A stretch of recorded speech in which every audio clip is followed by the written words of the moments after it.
Good morning. Happy Monday. Oh, it's a better morning than that. Good morning, Mr. Sif. Good to see you. Pete, pleasure. Juliet, Zach. To my right, Dr. Howard Zucker, our great health commissioner. I want to thank him for his good work. To my left, Mr. Robert Mejica, budget director. If he doesn't look happy and peppy and bursting with love, don't take anything from it. He never looks happy and peppy and bursting with love. The man's face has no expression. Don't play poker with this man. He has no tells. But today is a milestone for New York State and a significant moment of transition. So let's get to it. We've been talking about COVID recovery. COVID recovery has two parts: managing COVID, precautions, vaccinations, etc., and reopening. Two tracks simultaneously and balancing them. How do you do it? You follow the science and you follow the data. You follow the science and you follow the data. You disregard the politics, which drove the COVID response in this nation last year. It was a political response, not a public health response, and it caused a lot of damage. New York State always went a different way. There are numbers and there are data. There is data, and that should inform your decision. Look at your positivity rate. Look at your hospitalization rate. Now look at your vaccination rate. And they will inform what you should do. Our positivity rate has been going way down dramatically, 50% decline in the last month. Congratulations to New Yorkers.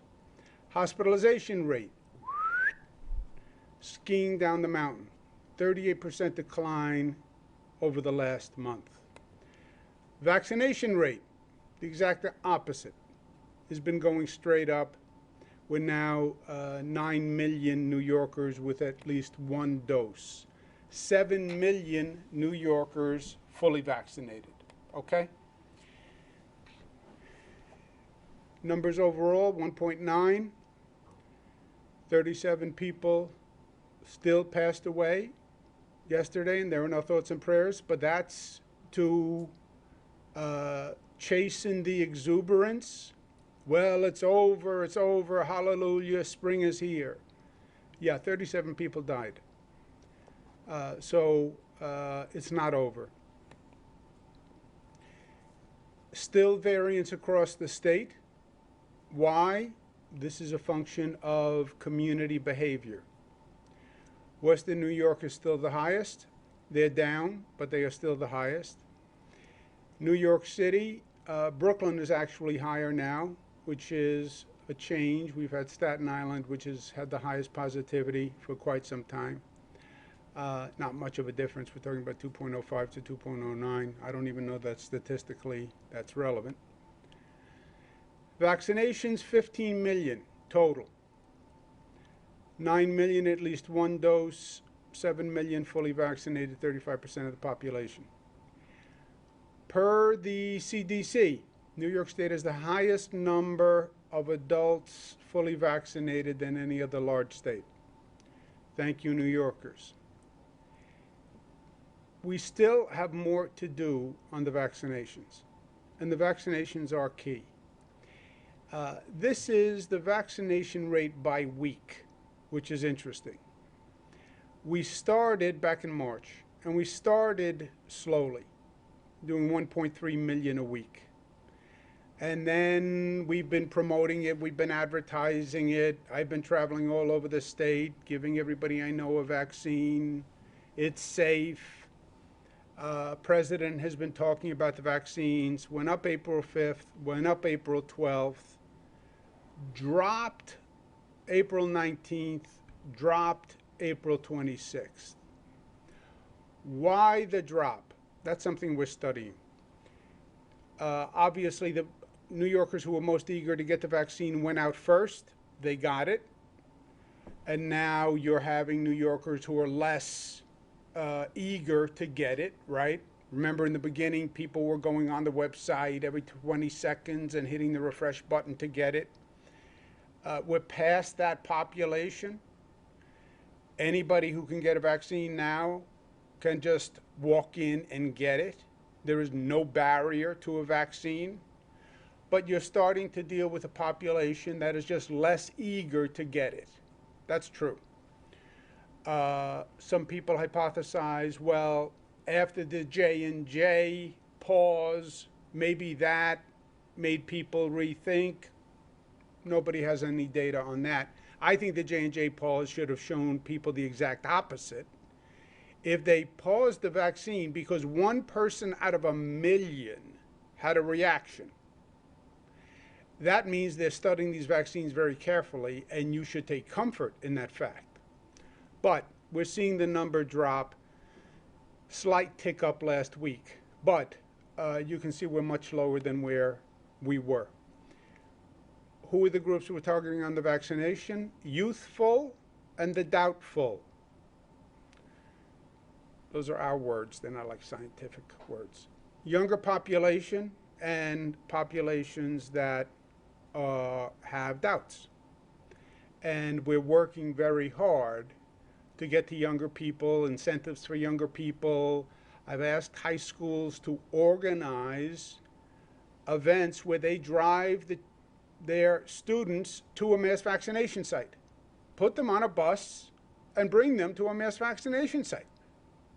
Because that is the population that we need to vaccinate. The doubtful, the hesitant population, that's more education, more information, more education, more information. If you look at the percentage of vaccinated, which is interesting, 75 plus, I thought, was going to be the highest population. Actually, they're not. The 65 to 74 are the highest population at 70%.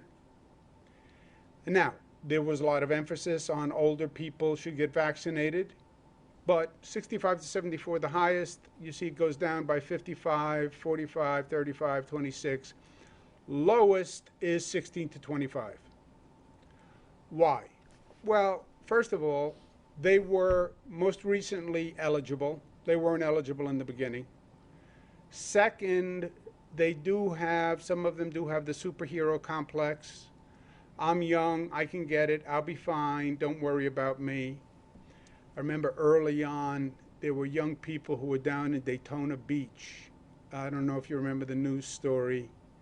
And they were running around in Daytona Beach like nothing was going on for spring break. And they were on TV saying, it's fine, if I get it, I get it.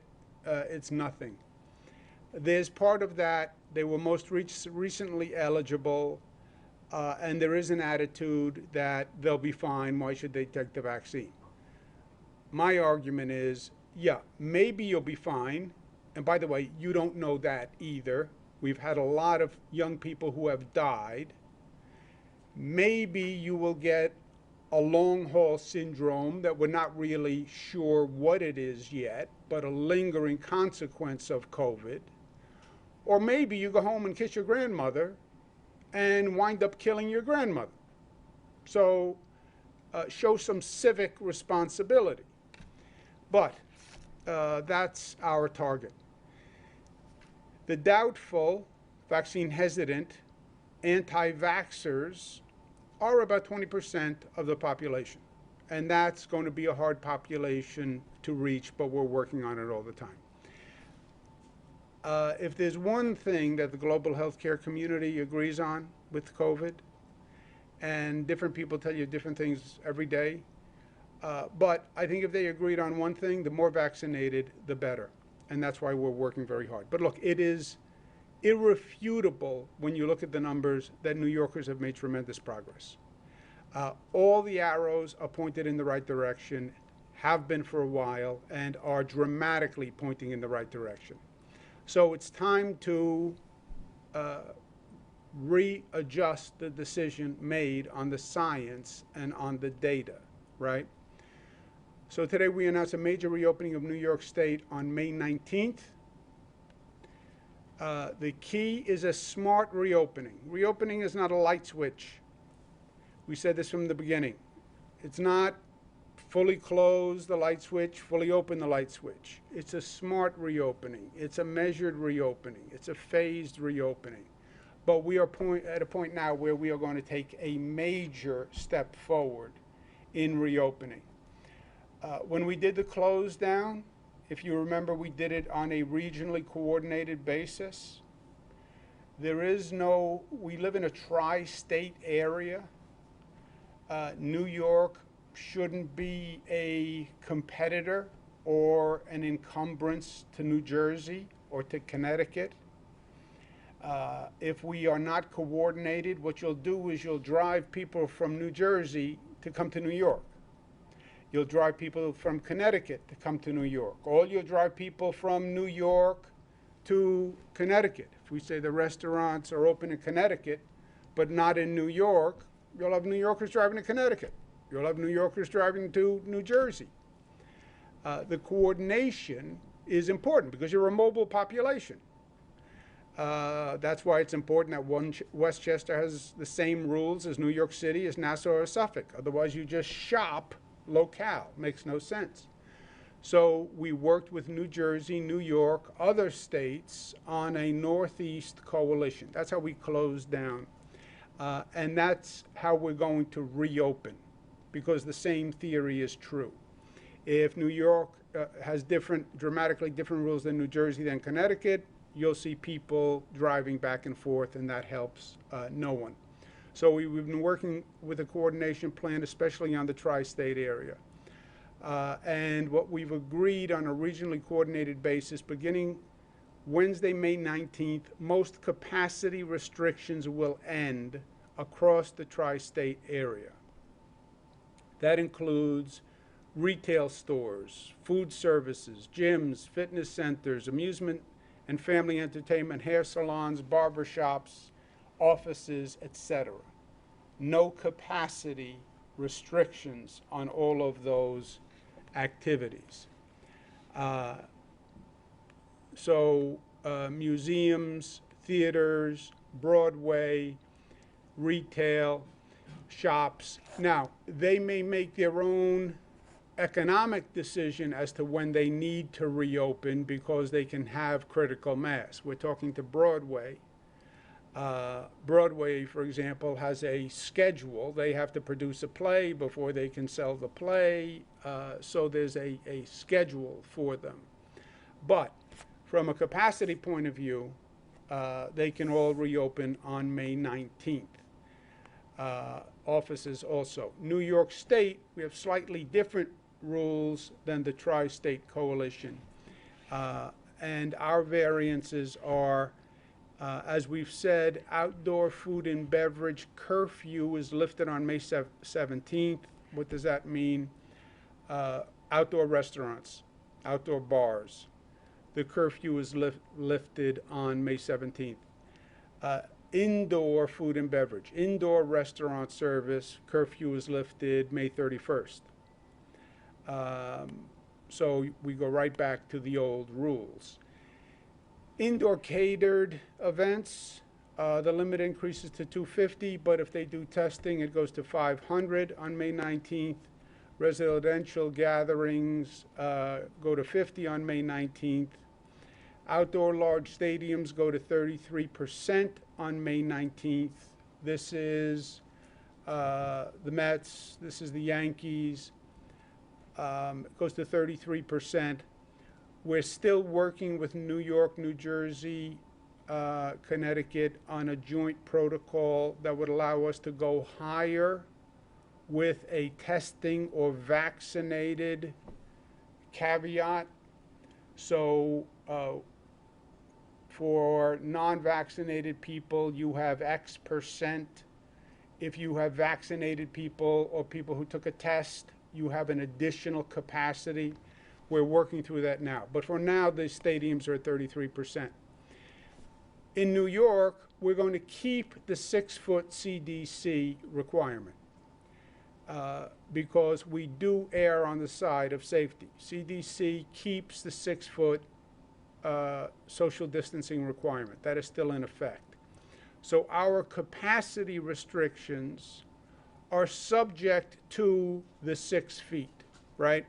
So this room has a capacity restriction, and the capacity restriction applies up to the point where you can afford 6-foot social distancing.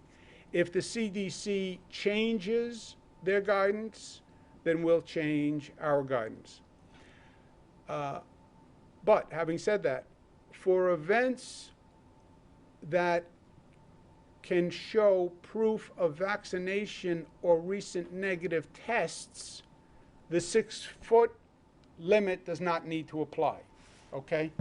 So it's 6 feet, but if you say, look, I'm only going to allow press in the room who are fully vaccinated, I'm only going to allow people in the restaurant who are fully vaccinated or just took a negative test, then you can go above the 6 feet.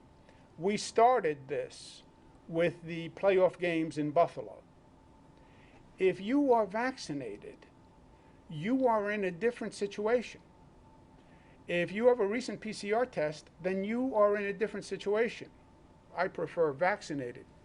And we're also starting to talk to other countries about if a person is vaccinated in New York and a person is vaccinated in another country, then those people, life should be returning to normal. You're vaccinated. And it's an incentive to be vaccinated. So 6 feet CDC requirement, unless it is organized around vaccinations or negative test results. This is a major reopening of economic and social activity, right? And it's coordinated regionally, which is smart. But if you reopen economic and social activity, you also have to have transportation available. So we're going to coordinate the MTA's resumption of 24-hour service with the reopening. And immediately with the curfew lift. The curfew lift will apply to restaurants, bars, etc. Especially in Manhattan, workers are going to need to get back and forth. Now you'll have people working till 4 o'clock in the morning again. So the MTA will resume their 24-hour service on May 17th to coordinate with the economic and social economic activity increase. Importantly to the MTA, we made significant gains with the MTA during this period of time. The MTA, subway trains have never been cleaner than they are now. I can't tell you how many New Yorkers say to me, it's amazing. The trains are cleaner than they have ever been. I can't tell you how many New Yorkers say to me, there were fewer homeless who are now on the trains. Because when they closed in the evening for a couple of hours at night, they did the cleaning and they referred the homeless to supportive services, which is what they needed in the first place. And that is an indisputable fact that the MTA provided better service. Nobody wants the MTA to now go back to the old days. So I told the MTA, for my 2 cents, 24-hour service, yes, but the trains must remain clean, and we have to help the homeless, and we can't go backwards on the quality of service. That must continue. I want to thank Governor Murphy of New Jersey and Governor Lamont for their cordiality and professionalism. The governors tend to work together. We have a weekly meeting with the White House where we all coordinate. I chair that as chairman of the National Governors Association. But here locally, we've really had a special working relationship with Governor Murphy and Governor Lamont. We don't have identical policies because we're in slightly different situations, but our policies do complement one another, and I don't think they encumber one another. So I want to thank them very much. What happens next? What happens next is what the science and the data says happens next. Well, what happens in 2 months? What happens in 3 months? What happens in 4 months? I don't know. Unless you have a crystal ball, you don't know either. And then you'd have to believe in a crystal ball, even if you had a crystal ball. I follow the numbers and the science and the data. I believe in the trajectory that we're seeing. I believe we'll continue to get people vaccinated. I believe it is indisputable that the more people vaccinated, the better the situation. We see our hospitalizations down, positivity down, vaccinations up. We just have to keep all those headed in the right direction. God forbid something happens, then God forbid something happens, and then we deal with it at the time. We're going to continue focused on the vaccinations. Young people have to get vaccinated, and I'm going to continue working on that. The doubtful population, there are also facts here. And this is not a political argument. Well, I'm a conservative, I don't believe in vaccines. It's not political, it's factual. There's no conservative theory of vaccines or liberal theory of vaccines. There's a medical theory of vaccines. So I'm going to continue that fight. But I also want to say, yay, we're reopening. Yes, but that's not the goal, reopening. A lot of damage was done on many levels. Economic damage, social damage, psychological damage. Number of divorces worldwide went up something like 300%. What was the effect on children who were left at home for a year and didn't socialize? What's the effect on people who have been isolated from loved ones? I mean, there's tremendous damage that has been done. And not just in New York, everywhere. So I don't think of it in terms of reopening. I think of it more in terms of post 9/11, post Hurricane Sandy. It wasn't about reopening and rebuilding what we were. No, if the house gets knocked down, we're going to build a better house than we had before. We're not going to replace. We're going to advance. Let's advance. And let's be honest, New York wasn't perfect before this happened. Not like we had the perfect home that was destroyed, and therefore we're going to rebuild the identical home because it was perfect. There was a lot of work to do. And part of being New York tough is, yeah, you knocked us down. Yes, it hurt. Yes, there was pain. But we're going to get up. And we're not just going to get up, we're going to get up smart and strong and united. And we're going to make this a moment of opportunity because everybody has to rebuild. New York's rebuilding, so is California, so is Chicago, so is Canada, so is Europe. We're going to be the first and the fastest to rebuild. We think there's a moment of opportunity here, and we're going to build a totally different New York. We're going to reimagine it. We're going to renew it. It's going to be a New York that never existed before. And we're going to take this moment of reset internationally, and we're going to use it to our competitive advantage. Because we're fast, and we're good, and we're smart. And we're going to come out of this reset ahead of our other competitors. And we're going to fix a lot of the things that we should have fixed all along. And it can be a moment for a New York renaissance. Our New York has to be cleaner. It has to be safer. It has to be fairer. It has to be more economically competitive. We have to reform public safety. The rate of crime, especially in New York City, is unsustainable. We have to repair the relationship between the police and the community.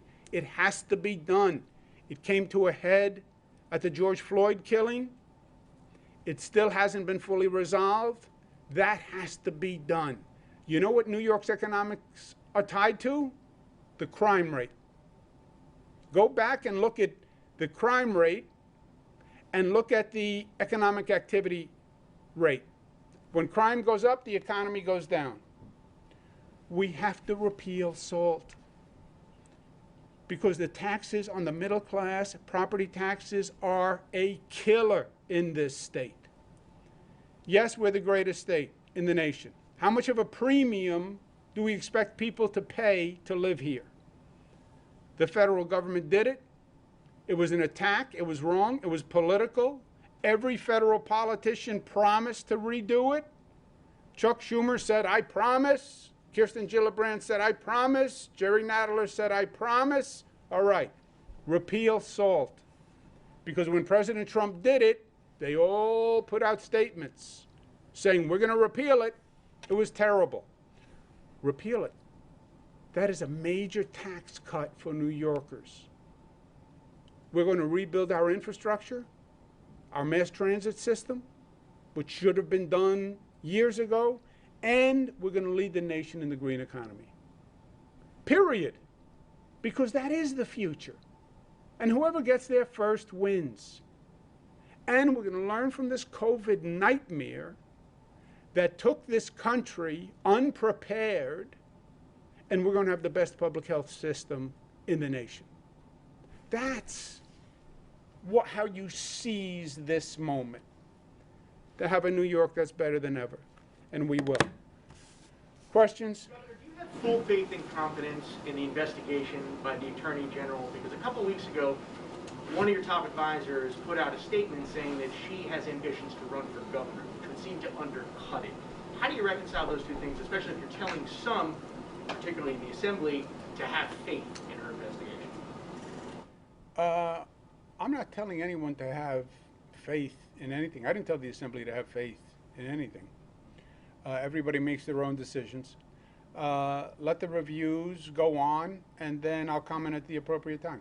Do you think she's in some way looking to run for governor, is looking to take you out, harm you with that report? You'd have to ask her. I say let the reviews continue, and then we'll take it from there. Governor, why should we wait for your tax returns to reveal the advance you received for your book deal? Why not make it public now in the spirit of transparency? Because I return my tax.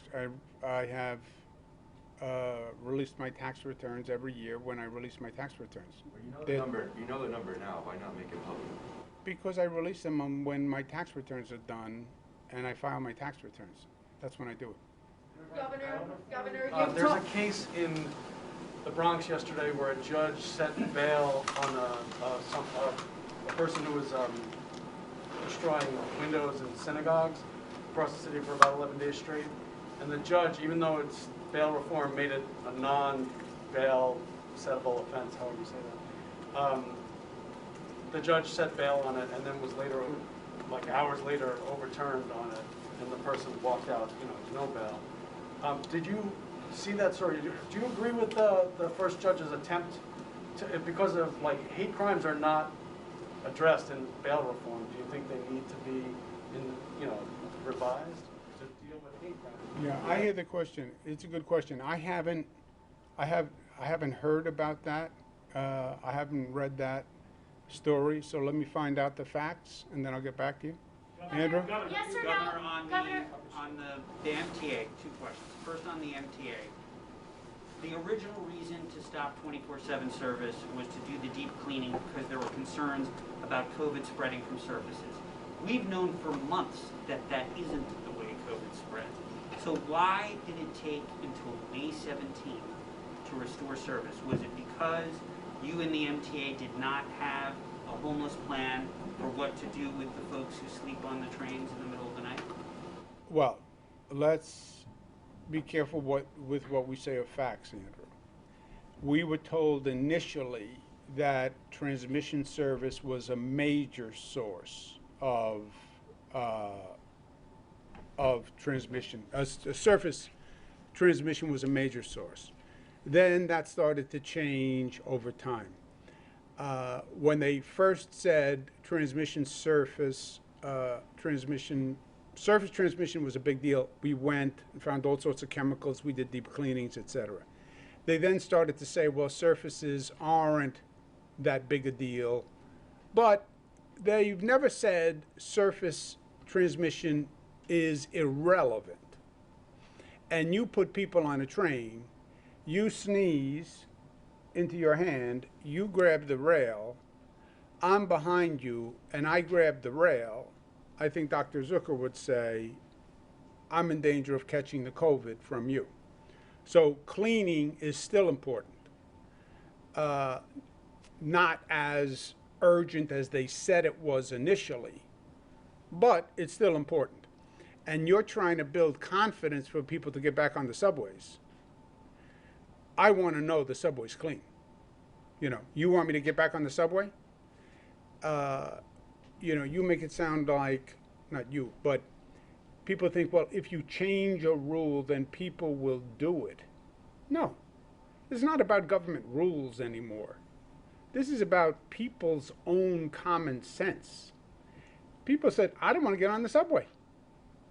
There's a lot of people, they don't wear masks, they're dirty, they're sneezing all over the place, and I'm afraid to get on the subway. We said, don't worry, we're going to clean all the subways. And I think that gave people a lot of confidence to get back on the subways. I think we've actually brought people back to the subways faster because when they get on the subway and in the platform, they know it's cleaner. And they know it, Andrew. I mean, they say it. You can smell it. It smells cleaner. The cars look cleaner. I think the number of homeless on the trains were also a deterrent for people.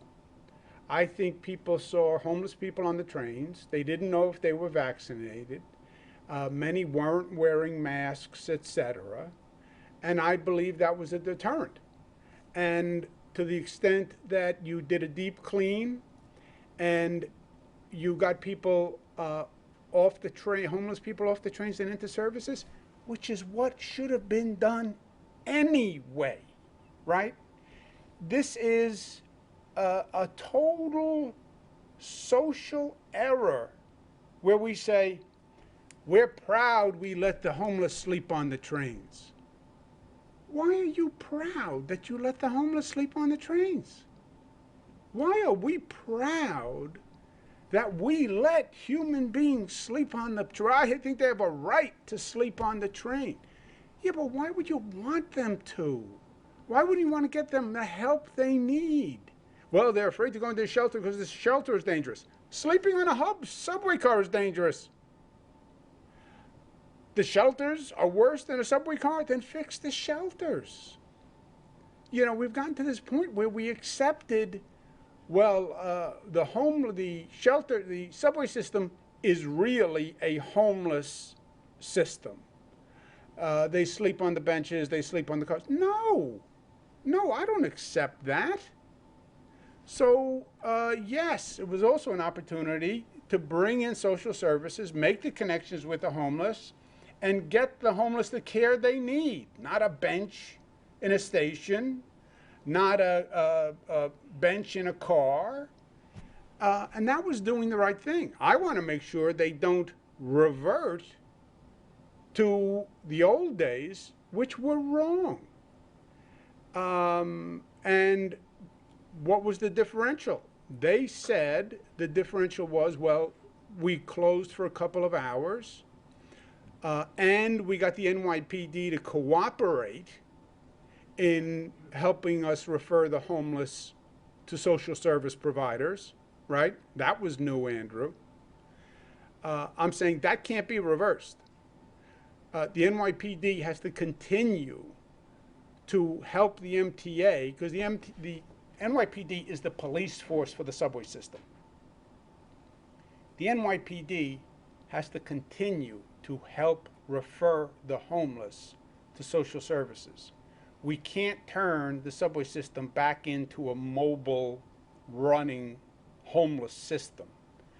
And they have to maintain the cleanliness, which is what's instilling confidence in people to get back on the subway system. And the buses, by the way. Can you just clarify the 6 feet rule that you talked about? That's only in place for events, but that doesn't apply where restaurants can be full capacity. So people in New York City, our restaurants are very small. Or is the 6 feet rule also in effect in restaurants, museums, and all those things that you listed? 6 foot rule is a CDC rule. I don't know if they call it a rule, guidance, whatever they call it. But that is their rule, and we are adhering to that 6 foot rule. So it's capacity subject to your ability to maintain the 6 foot rule. Capacity is not fully open then. I'm just trying to It understand. is fully open subject to 6 feet. Did I say that correctly? Yeah, that's right, except, and we also, for restaurants, if they want to go within 6 feet or less, right, we've always had a rule in place that allows them to put in physical barriers in place. So they can still do that now, and many restaurants have those physical barriers in place which allow them to go less than 6 feet. That is in New Jersey as well. And also, by the way, and I'm trying to promote this, if you have an operating plan for vaccinated people, then you can operate at less than 6 feet. You know, the vaccination numbers are going down. Well, why should I get vaccinated? There are benefits to being vaccinated beyond just you're safer and you won't hurt anyone else. You can go to a restaurant that allows vaccinated people. You can go to a theater. If I'm a theater owner, by the way, or I'm a baseball club, I'll tell you what I do. I say I propose more seats for vaccinated people. And if you're vaccinated, I don't have to live within 6 feet. So I have more seats for vaccinated people. And then non-vaccinated people, I adhere to the 6 foot rule. Now there's, you want to go to a bowl game? Get vaccinated. You want to go to a movie theater? Get vaccinated. You want to go to a restaurant? Get vaccinated. I think that's good. Julia? The question though You is, just you talked said, about, Oh, let's do Julia. I'm not going anywhere. thank you. You just talked about getting the unvaccinated vaccinated. So the Veterans Nursing Home at Stony Brook, most, if not all, of the residents are vaccinated. Yet only 64% of the people who work there are vaccinated. And that's just since last week. So is there any way to incentivize people to get vaccinated? Is there something you can offer them or something else you can do with them or for them to get them? You know, people are still having a hard time seeing their loved ones in nursing homes, and this is making it difficult. Yeah, well, that is a good question. We're trying incentives, and I'm going to ask Dr. Zucker for his opinion. Some people have suggested mandatory vaccinations for healthcare workers. That would require a law, and that would be highly controversial. I believe the union leadership would be opposed to that. We've tried all sorts of incentives, and we have a rate. I don't know Stony Brook in general, but you remember, I think, we did the vaccination of healthcare workers and hospital workers, and I put those numbers up every day. And we called hospitals and nursing homes, and we said, you're low, you have to get the number up. We sent other hospitals to help vaccinate. Here in the city, we had hospitals that were much, much lower than other hospitals. So we put a lot of time and effort into it, and we have incentives. I don't know what you can do short of mandating it, but I'm telling you that would be highly problematic. But maybe Rob, you want to mention? Just, You have any ideas? And then Dr. Zucker, do you have any ideas? no, we've been looking at the hesitancy rates in a lot of different areas, specifically in places like nursing homes, whether or not you can, and doctor could speak to that. And then on the younger groups, we've just started opening up for vaccinations to them, and we're looking at different ways, like activities that, as the governor mentioned, they can participate in if you're vaccinated. Otherwise, right, you can't participate in those activities. And that will happen more and more, and you'll start to see that, and hopefully that'll get them to. Now, because my question is, Ray McGuire, for instance, running for mayor, he's asking, he can give people $100 to go get a vaccine. There was a news story in, I think it was South Carolina, nursing home residents are being given 4 hours off or a day off as an incentive, or to get that vaccine on their day off, or anything like that.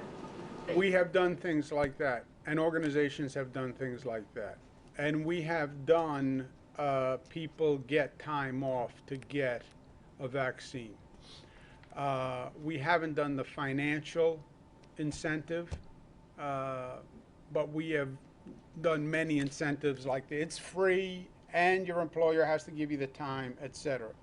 Do you have any? Sure. I think what the governor says is the key point here, that the people who work in those nursing homes also want to get their life back to normal, and all the incentives that we're putting into place for them to work to get their life back to normal separate from their employment. But I hear you, and we are working with those long-term care facilities to figure out what else can we do to get individuals vaccinated on this point. So, Juliet, and on this doubtful, you have an what they call anti-vaxxers, anti-vaccination belief, which is very strong.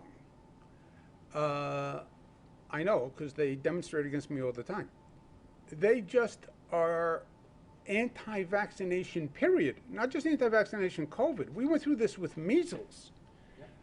We had a terrible time getting people vaccinated, children vaccinated for measles. And we have parents to this day who will not send their child to school because they won't let them take the measles vaccine, because they believe the vaccines create medical conditions long term. Let's take two more, sir, and then you. Governor, can we assume that you won't be making any definitive decisions about your future after the release of this AG report, regardless of what's said in it, and instead you're going to wait until the impeachment inquiry is done in the State Assembly? And my second question is whether or not you would support an AG investigation specifically into the alleged nursing home cover-up, as families in Foley Square today are protesting and demanding.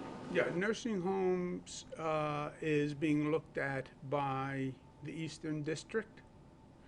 That was a political investigation started by Donald Trump, who politicized not just COVID, but then politicized nursing homes and policies towards nursing homes, and wanted to blame Democratic governors like myself and Michigan and New Jersey and Pennsylvania. It was all our fault, and then had his political Department of Justice start an investigation. And they were a political Department of Justice. There's no doubt about that. So that's being done by the Department of Justice. And I've already told New Yorkers where I am. I did nothing wrong, and period. And I'm not resigning, and I'm doing my job every day. Sure. Thank you, Governor. When are you planning on getting the new $2 billion rent relief program up and running? And assuming it's anytime soon, do you feel that it's necessary to extend the moratorium through August, as the legislature is proposing? And thank you, by the way, for taking our questions in person at this office. In your own words, why has it been so long, and how often are we likely to see this happen again going forward? Well, I think this is a function of what we're announcing today, frankly. We are reopening. We are reopening with capacity and with safety and with guidelines. But we are on the other side of the curve. As I said before, the reopening, it's a balance. COVID management, COVID safety, watch the rate, variants of interest, a lot of danger, but a lot of damage when you don't reopen. So it has been a balance, and New York got hit harder than anyone else, and we did take precautions. I model, in my way, behavior for people on COVID. So if I'm telling businesses, I think you should close down, then I want to show that I'm taking the same precautions. And I'm saying you should use a barrier. Here's my barrier. I'm saying you should wear a mask. Here's my mask.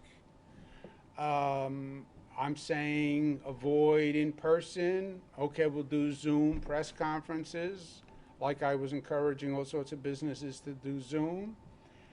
Now we're saying we're reopening. And that's what you're seeing here today. You're saying it has nothing to do with the controversies that you've been facing in the last few months, that we've not had the pleasure of...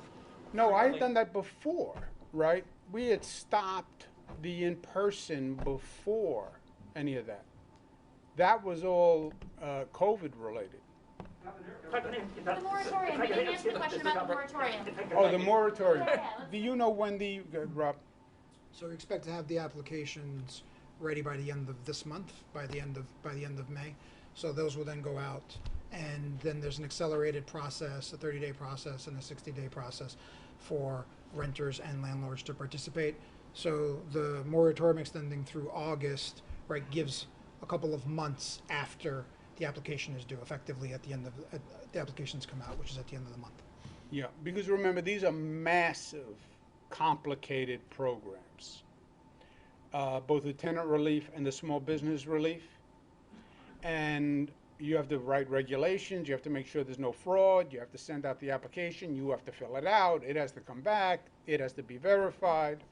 So you want to make sure no harm is done in the meantime, and that's the moratorium. Last one, really, Pete. Thank you.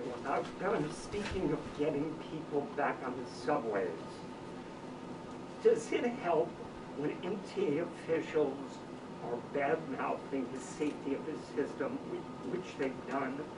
And why do you think they're doing that? Look, you have a conundrum. You want people on the subways. You can't ignore the reasons why people don't want to go on the subway. You know, you want more listeners, viewers. Well, then you have to understand why people aren't listening or viewing and address those concerns. The MTA is hearing from people who say, I don't feel safe. I don't feel safe. And I'm not getting on the subway if I don't feel safe. They want more people on the subway. So they say what people know.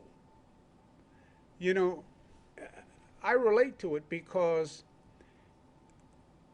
as you know, I am a New Yorker, born and bred. I am smart. I am New York tough. Don't lie to me. And don't play me as a fool.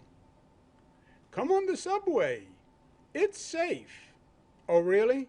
Have you been on the subway? Because I have, and I was scared. Tell your child to ride the subway. It's safe. Yeah, I'm not telling my child to ride the subway because I'm afraid for my child. So if you ignore the problem, you're not fooling anyone. You're not deceiving anyone.